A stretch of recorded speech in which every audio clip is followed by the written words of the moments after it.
நமக்குள்ள தேவன் வந்துட்டார். இப்போ நமக்குள்ள பிசாசு வஞ்சிக்கும் போது, பிசாசு நம்மளை ஏமாற்றும் போது, பிசாசு நம்மளை திசை திருப்பும் போது, நம்மளை ட்ராக் மாற்றி கொண்டு போகும்போது, வழி மாறி நம்மளை கொண்டு போகும்போது நமக்குள்ள இருந்து ஆவியானவர் பேசுறார். வானா, போவாத, செய்யாத, பண்ணாத, அங்கே நிற்காத, இல்லையா?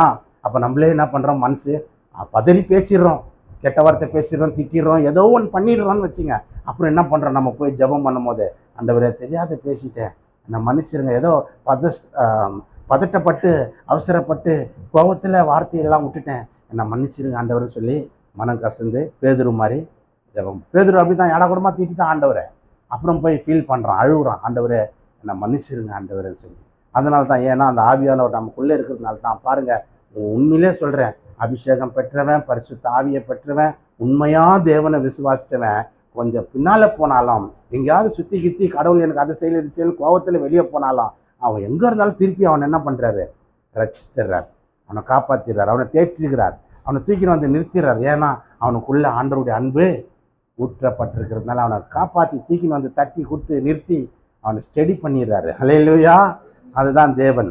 அப்படிப்பட்ட ஒரு ஐக்கியத்தை பற்றி நம்ம பார்த்து வந்தோம். அந்த ஐக்கியத்தை ஒட்டி தான் இந்த காரியங்களும் இருக்கிறது. பாருங்கள், ஆதியாகமம் என்ற ஒரு புஸ்தகம் இருக்கிறது, 1ஆம் அதிகாரம். ஆதியாகமம் என்ற ஒரு புஸ்தகம் 1ஆம் அதிகாரம் 2ஆம் வசனம். பூமியானது ஒழுங்கின்மையும் வெறுமையுமா இருந்தது. இன்னொரு வாட்டி வாசிங்க அந்த பகுதியை மட்டும். பூமியானது ஒழுங்கின்மையும் வெறுமையா இருந்தது. பூமி எப்படி இருந்ததா? ஒழுங்கின்மை, டிசிப்ளினே இல்லாத இருந்தது. ஒரு ஒழுங்கு இல்லாதது. அந்த ஒழுங்கு இல்லைன்னா எங்கேயுமே அங்கே என்ன காணப்படுகிறது? வெறுமை காணப்படுகிறது. பூமி ஒழுங்கின்மையாக இருந்ததுனால தான் வெறுமையாக இருந்தது. அப்போ நம்மளுடைய வாழ்க்கையில் உங்களுக்கு நான் சொல்கிறேன், இன்னைக்கு நல்லா கவனிங்க, ஒரு ஒழுங்கு நமக்குள் இல்லைன்னா நம்முடைய வாழ்க்கையில் வெறுமை ஏற்படும். நம்ம வாழ்க்கையில் வெறுமை ஏற்படும், வறுமை வரும், கஷ்டம் வரும், மன விருத்தி ஏற்படும். ஒரு இடத்துல சொல்லுது, எவ்வளோதான் தண்ணி குடிச்சாலும் தாகம் தீரல சார், எவ்வளோதான் கம்பளி பெட்ஷீட்டெல்லாம் போத்திக்கினாலும் குளிர் விடல சார், இல்லையாம்மா? அந்த அனுபவம்லாம் உங்களுக்கு வந்துருக்குதா? எவ்வளோ தண்ணி குடிச்சிருக்கிறேன் வெய்ய காலத்தில், குடிச்சு தண்ணி தாகமே அடங்க மாட்டேன்னுக்குதுன்னா. சில பேர் எவ்வளோ 2-3 பெட்ஷீட்டு போத்தியும் குளிர் விட மாட்டேன்னுக்குது. அந்த மாதிரி நம்ம வாழ்க்கையில் நம்ம எவ்வளோதான் இது பண்ணாலும் அந்த வெறுமை நம்மளுக்குள்ள ஒரு மன விரக்தியை ஏற்படுத்திடும், மன வேதனையை சஞ்சலத்தை ஏற்படுத்து. ஏன்னா அங்கே ஒழுங்கு இல்லைன்னா அங்கே என்ன ஆகிடும்? வெறுமை ஏற்படும். அல்லேலூயா! ஒழுங்கற்ற வாழ்க்கை ஒரு மனுஷனுக்கு இருக்கும்போது அவன் வாழ்க்கை வேற விதமாக வெறுமையாக மாறிடுது. அவன் வாழ்க்கையில் பலவிதமான கஷ்டத்தை அனுபவிக்கிறான். பாருங்கள், லூக்கா எழுதின சுவிசேஷ புஸ்தகம் 15ஆம் அதிகாரம் 12லேருந்து வாசி. லூக்கா எழுதின சுவிசேஷ புஸ்தகம் 15ஆம் அதிகாரம் 12லேருந்து வாசி. அவர்களில் இளையவன் தகப்பனை நோக்கி, தகப்பனே, மரியாதையா என் சொத்துல வர பங்கு எனக்கு கொடுத்துரு. அந்தபடியே அவன் பாருங்க, ஒரு ஒழுங்கு இல்லாத காரியத்தை இந்த பையன் செய்யறான். நல்லா கவனிங்க, ஆஸ்தியில பாதியை பிரிச்சு எனக்கு கொடுத்துருப்பான்றான். சில நாளைக்கு பின்பு எல்லாவற்றையும் சேற்றுக்கொண்டு தூர தேசத்துக்கு புறப்பட்டு போய் அங்க துன்மார்க்கமாய் ஜீவனம் பண்ணி தன் ஆஸ்தியை அழித்து போட்டான். எல்லாவற்றையும் செலவழித்த பின்பு அந்த தேசத்தில கொடிய பஞ்சம் உண்டாயிற்று. அவன் குறைவுபட தொடங்கி, பாருங்க இந்த வார்த்தையை பாருங்க, அவன் என்ன ஆயிட்டான்? குறைவுபட தொடங்கி அந்த தேசத்து குடிகளில் ஒருவனிடத்தில் போய் ஒட்டி கொண்டான். அந்த குடியானனும் அவனை அல்லேலூயா அடுத்ததே வாசித்துருங்க. அப்பொழுது பன்றிகள் தின்கிற தவிட்டினால தன் வயிற்றை நிரப்ப ஆசையா இருந்தான். ஒருவனும் அதை அவனுக்கு நல்லா கவனிங்க, இவனுடைய ஒழுங்கற்ற காரியத்தை பாருங்க. அப்பா கூட ஐக்கியமா இருந்தாங்க. ஐக்கியத்தை பத்தி பேசுறேன். ஐக்கியத்துல தான் வருகிறது ஒழுங்கு ஐக்கியத்துல இந்த டிசிப்ளின் ரொம்ப முக்கியம். அப்பாவோடு சந்தோஷமா இருந்தான், குடும்பத்தோடு ஒரே குடும்பமா நல்லா வாழ்ந்து வந்தாங்க, நல்லா ஐக்கியமா இருந்தாங்க பாரு. அண்ணன், தம்பி, அப்பா, சித்தப்பா, பெரியப்பா, சொந்தம் பந்தம் எல்லாம் ஒன்னா இருந்தாங்க பாரு. நல்லா சந்தோஷமா இருந்தது, கூட்டு குடும்பம் போல. இவனுக்கு எங்க இருந்து இந்த குறுக்கு புத்தி வந்ததுன்னு தெரியல. அப்பா என் சொத்தை பிரிச்சு கொடு எனக்கு. என்னடா மகனை திடீர்னு வந்து இப்படி கேட்குறேன், நான் செத்த பேருக்கு பிரிச்சுப்பீங்கன்னு பார்த்தா நான் உயிரோடு இருக்கும் போதே பிரித்து கொடுன்னு கேட்குறியடான்னு சொல்லி அவங்க அப்பா என்ன பண்ணுறாரு, சரி இவன் இவ்வளோ அடம் பிடிக்கிறானேன்னு சொல்லிட்டு அந்த சொத்தை அவனுக்கு பிரித்து கொடுத்துறேன். சரி சொத்தை வாங்கிக்கிறானே, பக்கத்தில் எங்கேயாவது ஒரு 2 கிலோமீட்டர் 3 கிலோமீட்டர் 5 கிலோமீட்டர் தூரத்தில் ஒரு வீடு இடம் வாங்கி வீடு கட்டின்னு போனானா கிடையாது, தூரமாக போயிட்டான். ஒருவே வானாடா அப்படா அப்பா, சொந்தம் பந்தம் எவனும் வானாடா அப்படா, நான் ஜாலியாக இருக்க போகிறேன்னு தூரமாக போயிட்டான். அவன் எங்கே இருக்கிறான்னு கூட யாருக்கும் தெரியாது. இன்றைக்கி இருக்கிற மாதிரினா கூட ஜிபிஎஸ் வச்சு கண்டுபிடிச்சிடலாம். என்ன தம்பி, கரெக்டாக சொல்லிட்டு பாருங்க, அது இதுன்னு வச்சு கண்டுபிடிச்சிடலாம், லொக்கேஷன் போட்டு கண்டுபிடிச்சிடலாம். அந்த காலத்தில் என்ன இருக்குது, அவன் எங்கே போனானே தெரில, ஆள் அட்ரஸை காணோம். என்ன தம்பி கரெக்டாக சொல்லிட்டு தானே, எங்கே போனானே தெரில. அப்புறம் அவன் தேட முடியல. கட்சியில் என்ன பண்ணான், துன்மார்க்கமாக வாழ்ந்தான், ஒழுங்கற்ற வாழ்க்கை. நல்லா கவனிங்க, துன்மார்க்கமாக வாழ்ந்தான், ஏடாக்கூடமாக வாழ்ந்தான், ஃப்ரெண்ட்ஸுங்களை சேர்த்துக்கிட்டான், தண்ணி அடிக்கிறது என்னென்ன பண்ணமோ அவ்வளோ அட்டூழியங்களை பண்ணி எல்லா பணத்தையும் செலவு பண்ணிட்டான். செலவு பண்ணிட்ட பிறகு குறைவுபட ஆரம்பித்தா தான் வறுமை, வெறுமையாக மாறிச்சான். வாழ்க்கை வெறுமையாகிடுச்சு. 5 பைசா கையில் இல்லை. இப்போது என்ன பண்ணுறான், பசி எடுக்குது. அந்த இடத்துல ஒருத்தன் கூட போய் ஒட்டிக்கிறான். இவன் அந்த ஊரில் ஒரு நல்ல ஒருத்தன் ஆகிறான், அவன் கூட போய் ஒட்டிக்கிறான். அவன் என்ன பண்ணுறான், இவனை எட்டுன்னு போய் வேலையில் சேர்க்குறான். எங்கே வேலையில் சேர்க்குறான், மாங்கல் கூட்டுறாட்டில் வேலையில் சேர்க்குறான்னு நினைக்காதீங்க. பண்ணி மேய்க்கிற வேலைக்கு சேர்த்துட்டான். ஆடு மேய்க்கிற வேலைனா கூட பரவாயில்ல, பாலை கீழே கறந்து குடிச்சின்னு போகலாம். பண்ணி மேய்க்கிற வேலைனா ஒன்றும் லாபம் கிடையாது. அந்த தவிட கூட சாப்பிட்றதுக்கு ஆசைப்பட்டான். நம்ம பசியில் ஒருத்தனும் அவனுக்கு கொடுக்கல. அல்லேலூயா. ஆடு மேய்க்கிற வேலைன்னா கூட பரவாயில்ல, எங்கன்னா மறைவாக உட்காந்து பாலை கீழே கறந்து குடிச்சிடலாம். என்னம்மா சொல்கிறேன், மாடு மேய்க்கிற வேலையாக இருந்தால் கூட பரவாயில்ல, ஒட்டகம் மேய்க்கிற வேலையாக இருந்தால் கூட பரவாயில்ல, பால் கறந்து குடிச்சிடலாம் பசிக்கு. பண்ணி மேய்க்கிறான்னா என்னத்தை கறந்து குடிப்பாங்க, ஒன்றும் முடியாதாங்க. அதுவே சேத்துல புரண்டுங்கிறது. நல்லா யோசனை பண்ணி பாருங்க. அப்போ இவனுக்கு என்ன ஆயிடுச்சு, குறைவுபட தொடங்கிட்டான். பஞ்சம் வந்தவொன்னா இவன் குறைவுபடாதான், அவன் சாப்பிட்றதுக்கு ஆசைப்பட்டோம், அந்த தவிடு கூட அவனுக்கு கிடைக்கல. இப்போ இவன் வாழ்க்கையில் வெறுமை வர்றதுக்கும் வறுமை வர்றதுக்கும் குறைவுபட தொடங்குறதுக்கும் இவன் மனசுக்குள்ள மிகப்பெரிய வேதனை வர்றதுக்கும் காரணம் என்ன? முதலாவது அவன் ஐக்கியத்தை விட்டு வெளியே வந்தான். 2வது ஒழுங்கற்ற வாழ்க்கையை வாழ்ந்தான். நல்லா கவனிக்கணும். ஏன்னா இன்னைக்கு திருவிருந்து ஆராதனை இருக்குது.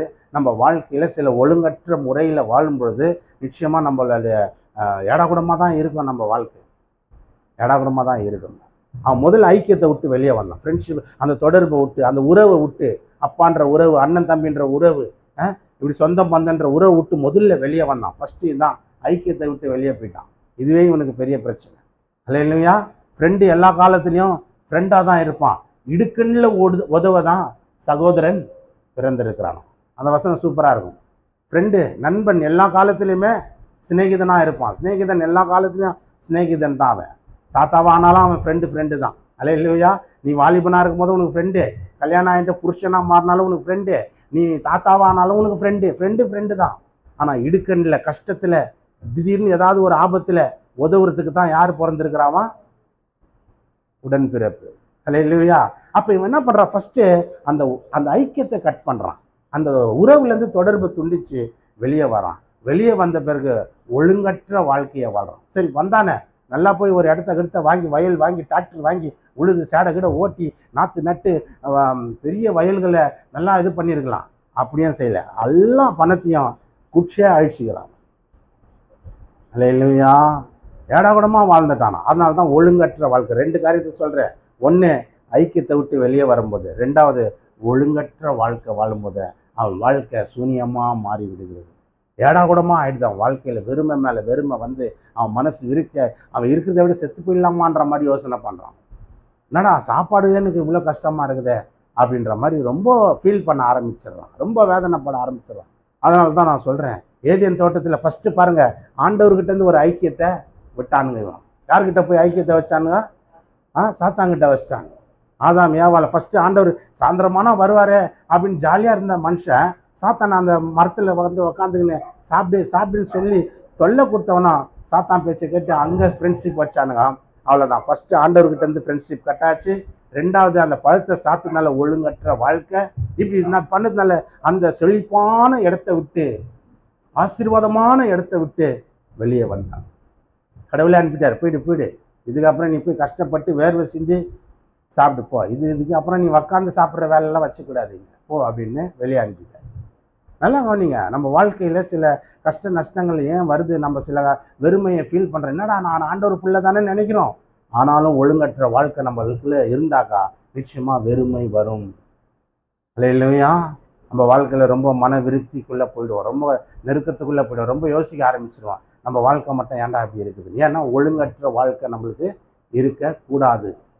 ஐக்கியம் ரொம்ப முக்கியம். அதனால தான் தேவனோடு நம்ம பாருங்க, தானியெல்லாம் பாருங்க, 4 ராஜா வந்து போயிட்டான், 4 ராஜா ஆட்சி செய்தான். 4 ராஜா ஆட்சி செய்த பிறகு தானியல் 4 ராஜாவுக்கும் இவன் தானியல் டஃப் கொடுத்துன்னு உக்காந்துக்கிறான், சவால் கொடுத்துன்னு உக்காந்துக்கிறான். ஏன்னா தானியல் யாரு?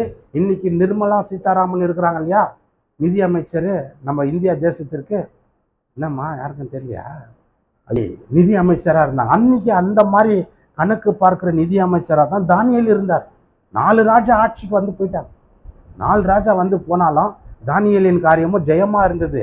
120 தேசத்துக்கு மேலே கணக்கு பார்க்குற ஆளாக மாறினான் பாருங்க. ஒரு இடத்துல கணக்கு பார்க்கணுன்னால கஷ்டம், 120 தேசத்துக்கு கணக்கு பார்க்குறானா. ஏன்னா காரணம் என்ன?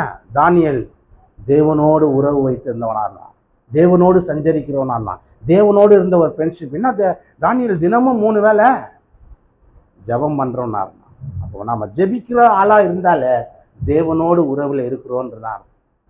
இல்லையா? இப்போ நம்ம ஜபம் இல்லைனாலும் நீ தேவனுக்கிட்ட எப்படி பேசுவ? ஜபம் இல்லைனாலும் தேவனுக்கிட்ட எப்படி பேசுவேன்? இன்னைக்கு ஜபம் பண்ணிடலாம் அப்படின்னு கையை தூக்கலான்னு சொல்லுவேன், 4 பேர் தான் தூப்பீங்க, எனக்கே ஃபீலிங் ஆகிடுச்சு. அப்போ ஜபம் இல்லைன்னா நீ கடவுள்கிட்ட எல்லாருக்கிட்டையும் ஃபோனில் பேசுகிற, நேரில் பேசுகிற, உட்காந்து மணிக்கணக்காக பேசுகிற. ஆனால் கடவுள்கிட்ட ஐக்கியப்படுனாக்கா அந்த ஜபம் மட்டும் உன் வாழ்க்கையில் வரவே வராது, வர மாட்டேங்குது. அப்புறம் எப்படி கடவுள்கிட்ட நீ ஐக்கியப்படுவ? அப்போ ஒழுங்கற்ற வாழ்க்கை தான். ஒழுங்கற்ற வாழ்க்கை இருக்கும்போது பிசாசு உள்ளே நெறிஞ்சு உன்னை வெறுமையாக ஆக்குவான். இருக்கிற கொஞ்ச நஞ்ச காசும் போயிடும், இருக்கிற கொஞ்ச நஞ்ச நிம்மதியும் போயிடும், இருக்கிற கொஞ்ச நஞ்ச சந்தோஷமும் போயிட்டு அப்படின்னா ஒரே ஒரு மாதிரியாக இருப்போம். நம்ம வாழ்க்கை எப்படி இருக்கும்?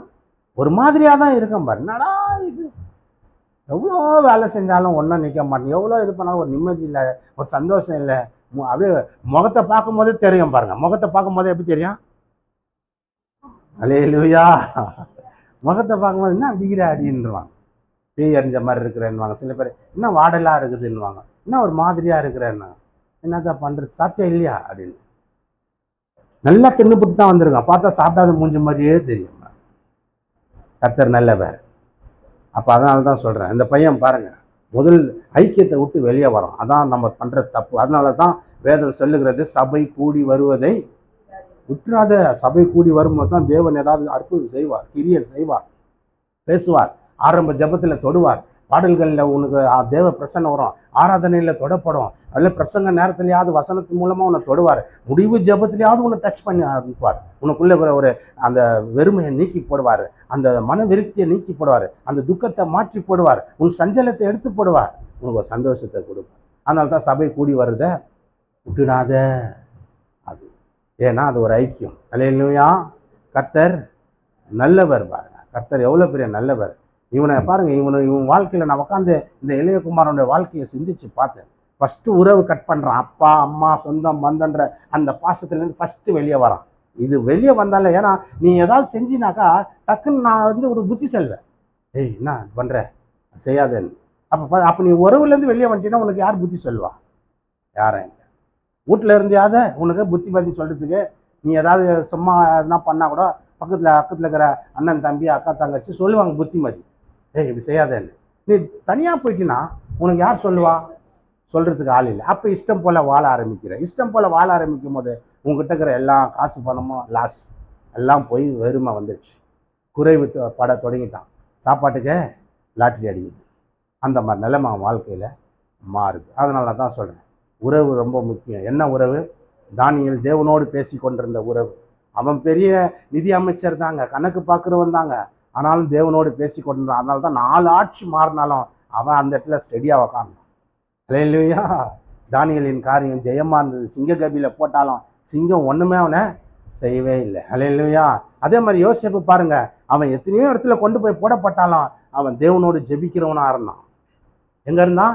தேவன் ஜெயிலில் கூட போட்டாங்க, ஜெயிலையும் போய் ஜெபம் பண்ணு கிடக்கிறான், ஜெயிலையும் போய் நல்லது செஞ்சுன்னு கிடக்கிறான், ஜெயிலையும் போய் தேவனை மகிமைப்படுத்தினுக்கிறான். அதனால தான் அந்த தேசத்துக்கே அவன் பெரிய ராஜாவா உக்காந்தான். 2ஆம் பெரிய ரதத்தில் ஏற்றி மிகப்பெரிய அதிகாரியா அவன். உத்தரவு இல்லைன்னா கையை காலை கூட ஒருத்தன் அசைக்கக்கூடாதுன்னு அவ்வளோ பெரிய ஆர்டர் போடுறான். யோசனை பண்ணி பாருங்க. காரணம், இந்த யோசேப்பு தேவனோடு சஞ்சரிக்கிறவனா, தேவனோடு ஐக்கியப்பட்டவனா இருக்கிறான். அதனால தான் அவன் வாழ்க்கையில் வெற்றி மேலே வெற்றி அடைய. ஒழுங்கான வாழ்க்கை, தாவீது பாருங்க, அவன் ஆடு மேய்க்கும் போது கடவுளை தேடின்னு இருந்தான், நம்ம ஜெபம் பண்ணின்னு இருப்பான். ஆடு ஒரு பக்கம் மேய்ச்சிட்டு இருக்கான், இவன் ஒரு பக்கம் ஜெபம் பண்ணின்னு இருப்பான். நல்லா யோசனை பண்ணி பாருங்க.